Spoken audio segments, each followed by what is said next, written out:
नमस्कार, जय गुरुदेव। मैं गायत्री भट्ट, कथक नृत्यांगना और आलाप नृत्य शिक्षिका। कवित्त कलाइडोस्कोप श्रृंखला में आप सभी का स्वागत करती हूँ। अभी तक हमने अनेक दिग्गज गुरुओं के साथ कवित्त इस विषय पर अभ्यासपूर्ण चर्चा की। अनेक विध कवित्त हमने सुने। कथक का ये साहित्यिक अंग कितना सौंदर्यपूर्ण और विविधतापूर्ण है, ये हमने जाना। इसी विषय को आगे लेकर जाते हैं और जुड़ते हैं ऐसे ही एक विद्वान गुरु से, जिन्होंने अपनी भारतीय संस्कृति की पहचान रशिया जैसे देश में सफलतापूर्वक बनाई है। गुरु अश्विनी निगम जी, आइए इनसे परिचित होते हैं। गुरु अश्विनी निगम जी एक प्रतिभाशाली नर्तक और गुरु हैं। गुरु जी ने कला का प्रवेश तबला सीखने के साथ किया। उन्होंने कथक नृत्य की शिक्षा गुरु फकीर चंद माथुर, गुरु राम मोहन महाराज, गुरु मुन्ना लाल शुक्ला और पद्म विभूषण पंडित बिरजू महाराज जी से ली है। उन्होंने गुरु शोभना नारायण जी से कथक नृत्य संरचनाएं भी सीखी है। वो उनके साथ जुड़े थे।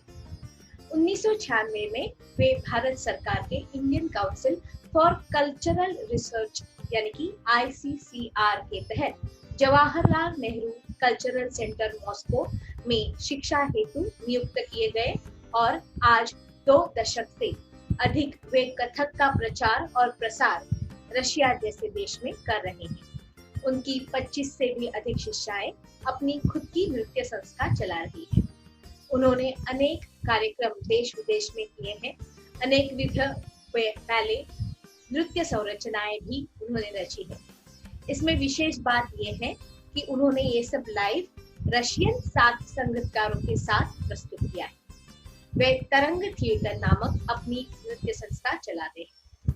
गुरुजी अपने शिष्य में तो प्रिय है ही, लेकिन सोशल मीडिया में भी कथकारों में वो चहते हैं। उनके YouTube चैनल के 19,000 से भी ज्यादा सब्सक्राइबर्स हैं। उनका ये दीर्घ परिचय में से मैंने कुछ संक्षेप में आपको बताए। तो आइए मिलते हैं अश्विनी निगम गुरुजी से।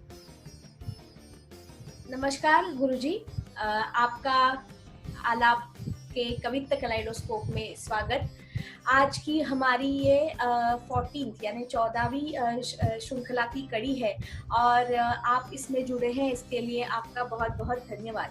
आप तो जानते ही हैं कि आपने भी कुछ एपिसोड्स देखे हैं और दर्शकों को भी पता है कि हमने बहुत सारे कवित्व के विषय पर चर्चा की है। उसके उगम के बारे में, उसके विविध रूपों के बारे में, उसकी रस निष्पत्ति के बारे में, उसके कोरियोग्राफी के बारे में, उसके सौंदर्य के बारे में, ये सब विषयों को हमने छुआ है और बहुत सारी जानकारी, बहुत अभ्यासपूर्ण जानकारी सभी गुरुओं ने हमको दी है। अभी तक हमारे साथ गुरुवर्या मंजिरी देव,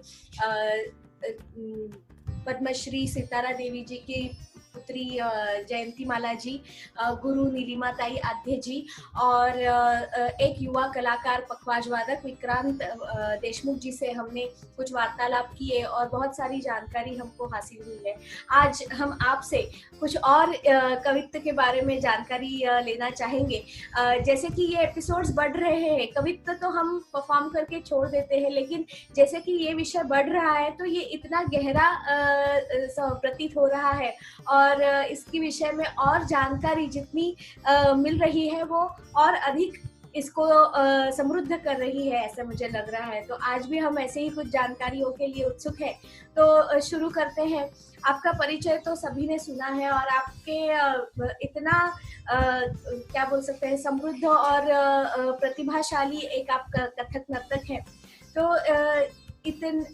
वैसे तो आपकी शुरुआत लखनऊ घराने के शिक्षा से हुई है। तो मैं पहला प्रश्न ये पूछना चाहूंगी कि लखनऊ में कविता ज्यादा नाची जाती है, कविता थोड़े कम नाचे जाते हैं, तो इसका कुछ कारण है या इसमें कुछ पीछे पार्श्वभूमि है? पहला तो मैं आपको करेक्ट करना चाहूंगा कि पहले 10 साल मैंने लखनऊ नाच सीख करके बनारस और जयपुर मिक्स सीखा था अपने गुरुजी से, श्री फकीर चंद माथुर। वो इतने ज्यादा नामी कलाकार नहीं थे, वो ज्यादातर लेखन में और रेडियो में काम करते थे।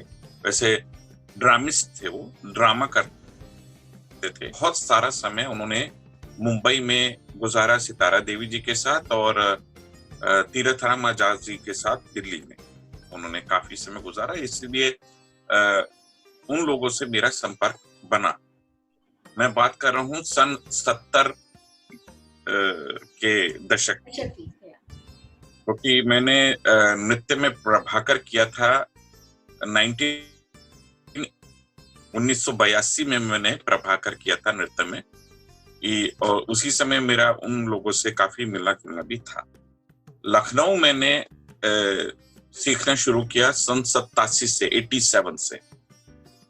इसके बीच के दौरान मैं इंजीनियरिंग कर रहा था, तो मैं इंजीनियर हूँ बाय प्रोफेशन। उसके बाद 87 में जब मैं आया, तब मेरे पहले गुरुजी की मृत्यु हो चुकी थी। तब मैंने वहां से चेंज ओवर किया लखनऊ पर, और लखनऊ के जो मूर्धन्य गुरु लोग हैं, सबसे पहले मैंने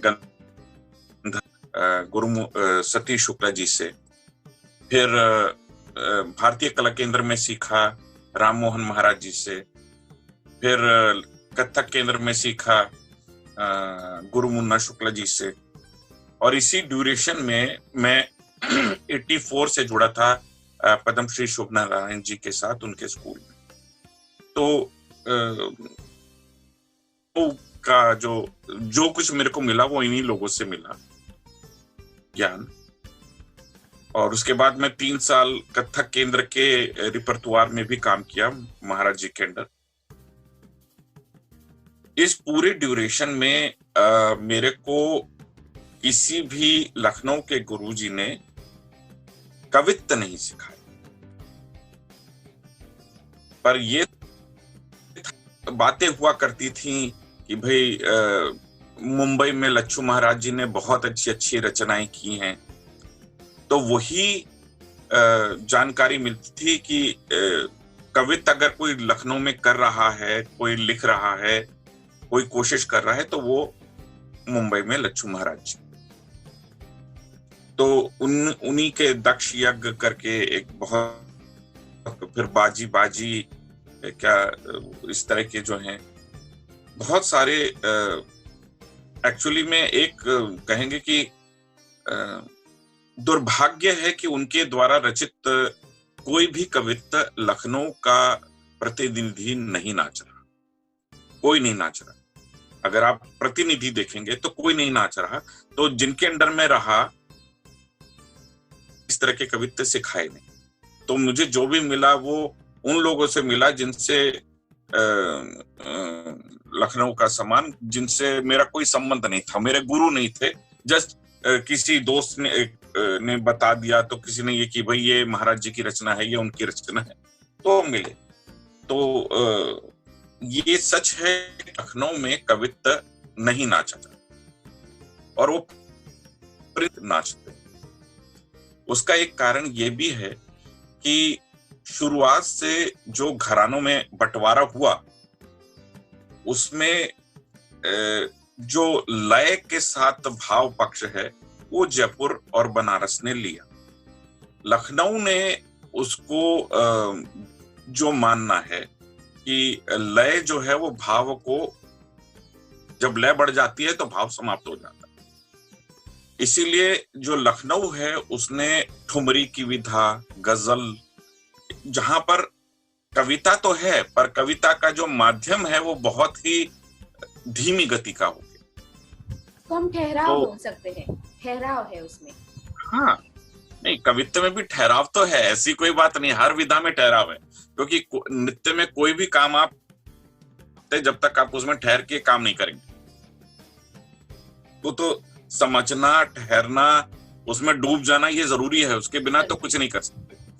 जैसे कि जयंती माला जी ने भी बोला था इस मामले में कि जब तक अंदर से भाव नहीं आएगा तब तक कवित्व को आप कर ही नहीं सकते, क्योंकि एक ही कवित्व में, एक ही लाइन में इतने भाव आ जाते हैं, और उनको शब्द के अनुसार दिखाने के लिए आपको उसमें डूबना ही पड़ेगा।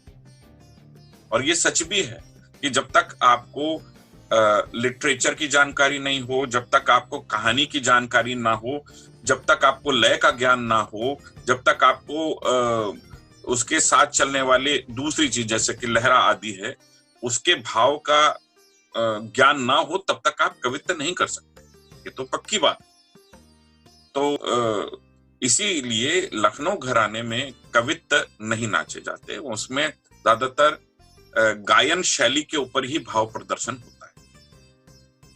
तो इसी वजह से मेरे को बोलेंगे दुख के साथ ये कहूं कि मुझे अपने लखनऊ के गुरु लोगों से किसी भी प्रकार से कवित्व नहीं मिला।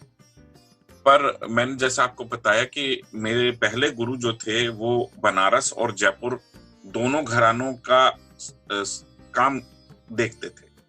उन्होंने जो भी बेसिकली, मैंने उनको कभी डांस करते नहीं देखा, मैंने उनको हमेशा देखा कोरियोग्राफी करते हुए, मैंने उनको देखा लिखते हुए, पेंटिंग करते हुए। वो बहुत अच्छा वायलिन बजाते थे और रेडियो में अक्सर मैं उनके साथ जाया करता था। उसमें उन्होंने मुझे ड्रामा, मैं युववाणी से भी पास आउट हूँ, उस समय मैं युववाणी में ड्रामे किया करता था।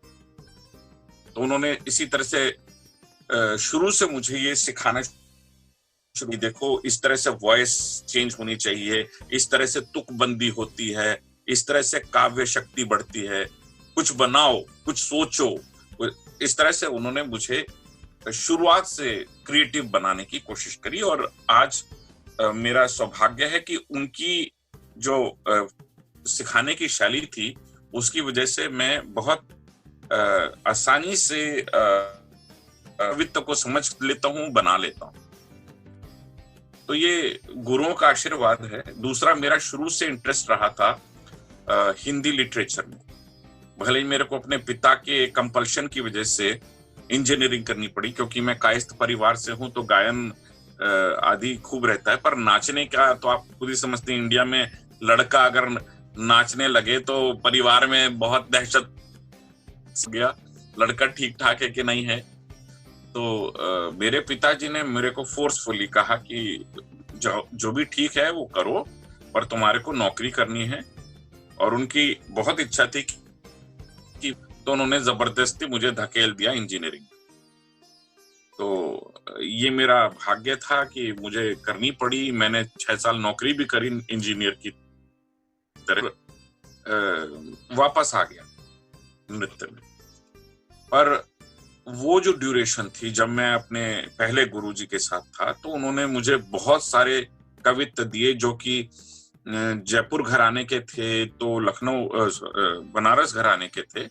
उन्हीं को संजो करके, और फिर बहुत वो पढ़े लिखे काफी थे जो कि वो खुद लिख, तो उन्होंने मुझे जो एक थ्योरेटिकल ज्ञान है कि बेटा ये टुकड़े कैसे बनते हैं, तो मेरे को ये हुआ कि टुकड़े कैसे बने, कैसे कथक। कहता है कि जो शुरुआत में हुआ था वो छंदोग्य करके हमारे यहाँ एक उपनिषद है जिसमें छंदों का ज्ञान है। और ये है वो समझ लीजिए कि इतना ऊपर है कि वेदों में भी जो लिखा गया है वो छंद पे आधारित है। मतलब कि ये जो है वेदों के जड़ में है वो। तो कोई भी कविता होती है तो उसमें किसी ना किसी छंद का इस्तेमाल किया जाता है। जैसे कि मैंने आपको वैसे भी कहा था कि अगर आप शुरू करेंगी तो गण कहलाते हैं, लघु और दीर्घ को मिला करके गण बनते हैं, 7 गण हैं, और उन्हीं से कविताओं की रचना होती थी पहले। तो जितने भी दोहे, चौपाई, कवित, सोरठा, जितने भी हम लोग पढ़ते हैं अपने, आप रामचरितमानस ले लीजिए, सूरदास के ले लीजिए, पद ले लीजिए, ये सब जो हैं वो छंद में है। और छंद में तुकबंदी रहती है आखिर में। तुकबंदी का मतलब होता है राइम। आखिर का जो हिस्सा है वो कुछ एक जैसा सा बनता चला जाता है। तुकबंदी से पहले मैं आपको ये बताना चाहूंगा, जैसे पिंडी बंद होता है, कथक में 2 पिंडियां मानी हैं। शंभू महाराज जी ने बताया था कि गत तोड़ा और गत भाव, ये 2 पिंडियां हैं कथक की। जैसा कि डिवीजन किया गया है, कथक जो है, कथक की जितने भी कंपोजिशंस हैं वो 4 कैटेगरीज में बांटी जा सकती है।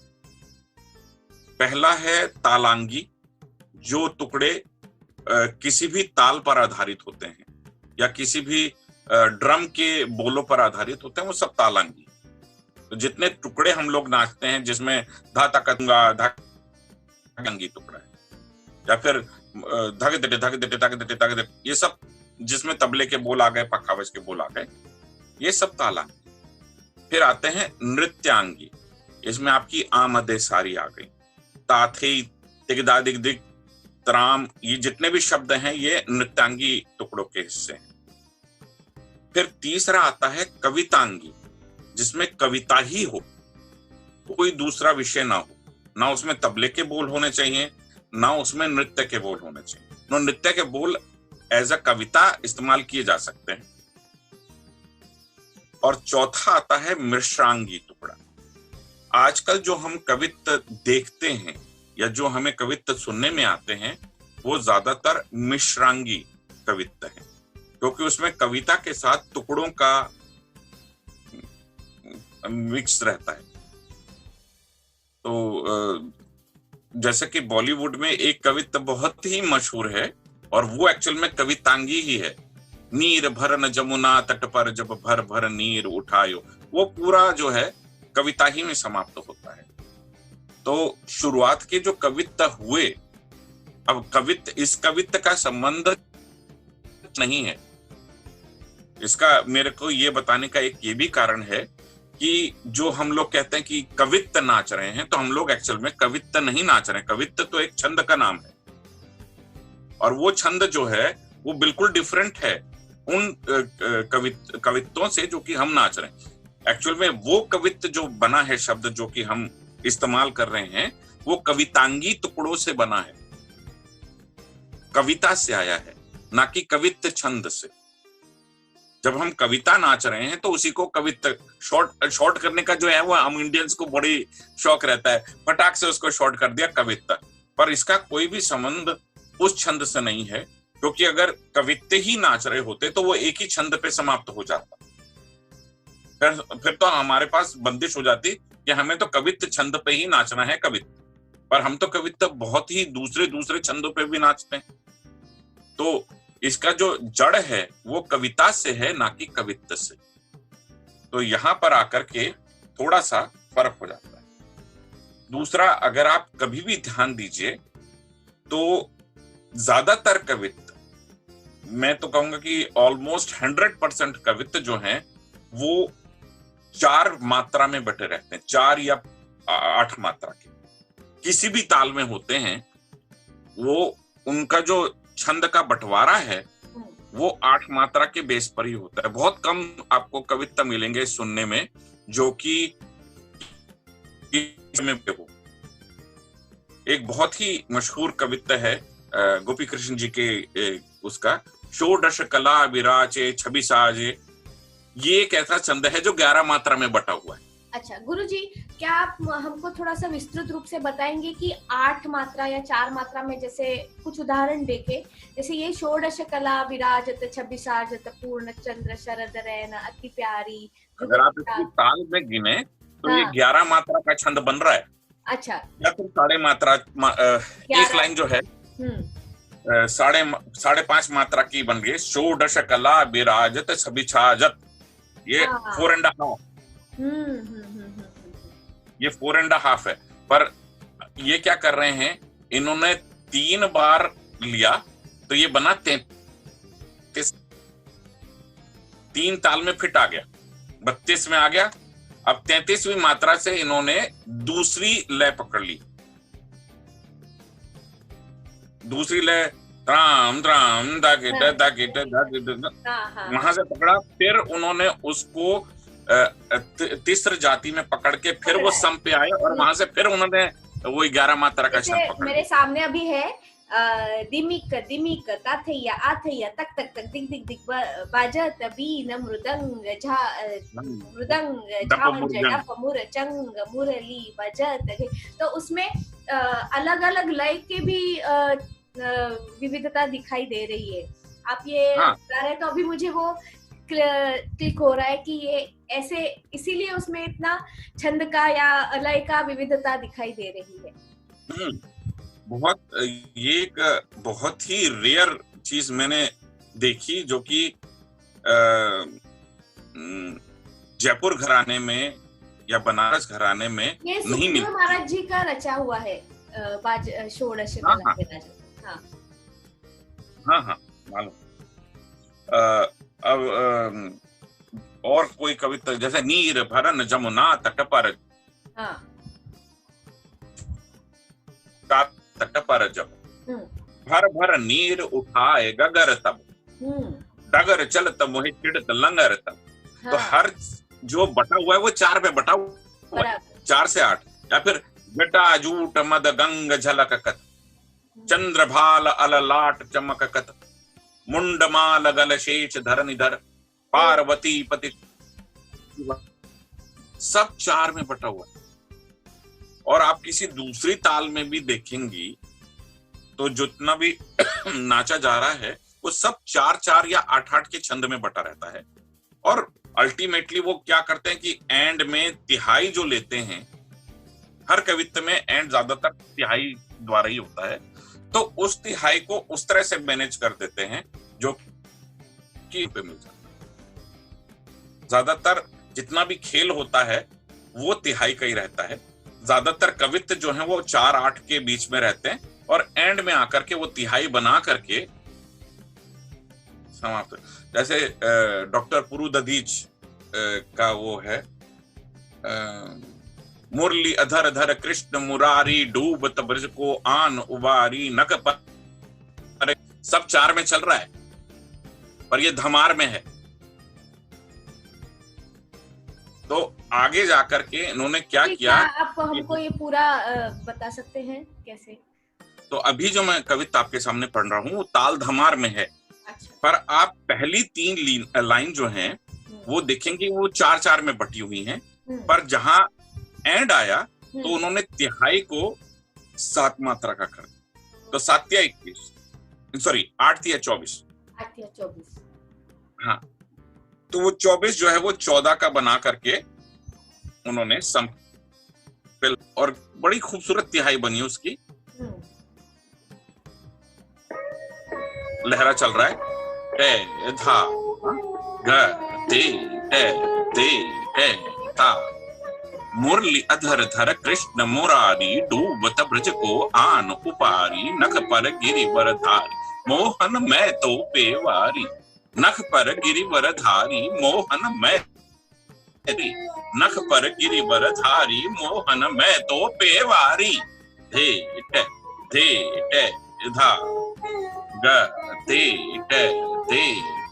ता। गुरुजी ये बिल्कुल कवितांगी बोल है इसमें नहीं बिल्कुल थोड़े। एक्चुअल में शुरू में जो कवित्व थे वो कवितांगी ही थे पूरे के पूरे। अगर कुछ नृत्य के बोल जैसे तत्राम तत नाचत नटवर तथे तथे ते बाजत नूपुर छनन न चुम चुम मिलत चलत दृग चपल चलावे ता थे ते आ थे ते त्राम तथे तथे त्राम तथे त्राम तथे। तो इसमें जो नृत्य के बोलों का इस्तेमाल किया गया है वो कविता को जोड़ने के लिए। बहुत सुंदर है, क्या खूबसूरत पढ़ा है आपने, वाह। इसको लय के साथ पढ़े? जरूर जरूर, क्या सुंदर उसमें घुमाव है। नहीं ये कवित्व जो है अगर आपको दिखाई दे रहा है ये डेट ऊपर की किधर 80 ब्लर हो रहा है 81 यहाँ पे है। ये मेरी किताब है 81 की।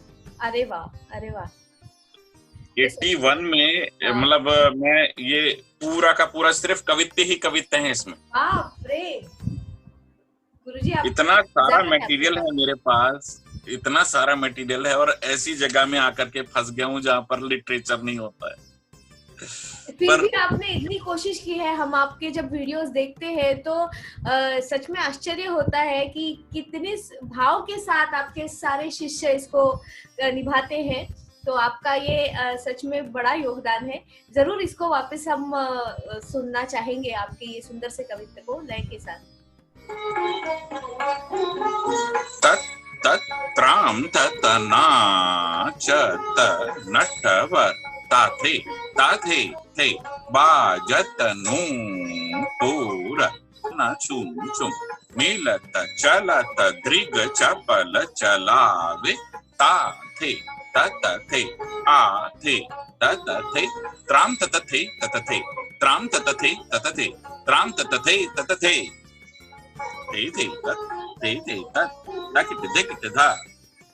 ये इस तरह से छोटा सा कविता है, बड़ा खूबसूरत सा है। तो अच्छा गुरुजी, तो आज आप इतने सारे सुंदर कविता हमारे साथ शेयर किए, तो हम नेक्स्ट एपिसोड में आपके अगले पड़ाव की ओर बढ़ेंगे। तो फिलहाल के लिए हम आज रुकते हैं। ओके डन, बिल्कुल अगली बार आपको और कुछ नए और अच्छे कविता सुनाऊंगा जो कि आजकल सुनने में बिल्कुल नहीं आते। जरूर जरूर, हम उत्सुक है उसके लिए। ओके।